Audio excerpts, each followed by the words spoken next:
இந்த நாவுக்கு சொல்லுங்க, லா தத்தகல்லம் அலா அஹத், ஒருவனை பத்தியும் பேசாத, யாரை பத்தியும் தீர்ப்பு கொடுக்காத, யாரை பற்றியும் அவர் இல்லாத சபையில பேசாத, யாரை பத்தியும் அவதூறுகள் பேசாத, யாரை பத்தியுடைய நினைவுகளையும் தவறான நினைவுகளையும் உள்ளத்துல கொண்டு வராத, உள்ளத்துல கொண்டு வர ஒரு முயற்சிக்கும் போதும் என்ற கொண்டு வராத.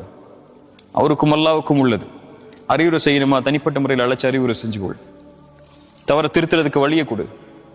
அவர் இடத்துல கண்ணியமா நடந்து கொள் என்று அவனுடைய மானத்தை திருப்பி விடுவாரோ அல்லாஹ் அவருடைய முகத்தை நரகத்திலிருந்து 70 ஆண்டுகள் திருப்புறான்.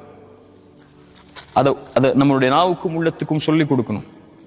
அதான் சொல்றேன், இந்த யூடியூப்ல, இந்த இன்ஸ்டாகிராம்ல முஸ்லீம் கப்பிள்ஸோ அல்லது முஸ்லிம்ஸோ இந்த மாதிரி தவறுகள் செய்யும் போது அதை அணுகக்கூடிய முறையில பேணுதலை கடைபிடிங்க. உங்களை பொது சமூகம் பார்க்குது, உங்களை உற்று நோக்குது, உங்க வார்த்தைகளை உற்று நோக்குது. நீங்களே ஒரு சமூகம் அழிவுக்கு காரணமாயிடக்கூடாது உங்களுடைய குணத்தால. அவர் உங்களுக்கு கிடைச்ச நேர்வழி அவருக்கு கிடைக்கணும்னு பேராசை இருந்துச்சுன்னா அது கண்ணியமான முறையில் ரசூலுல்லாஹ் சொன்ன மாதிரி செய்யுங்க.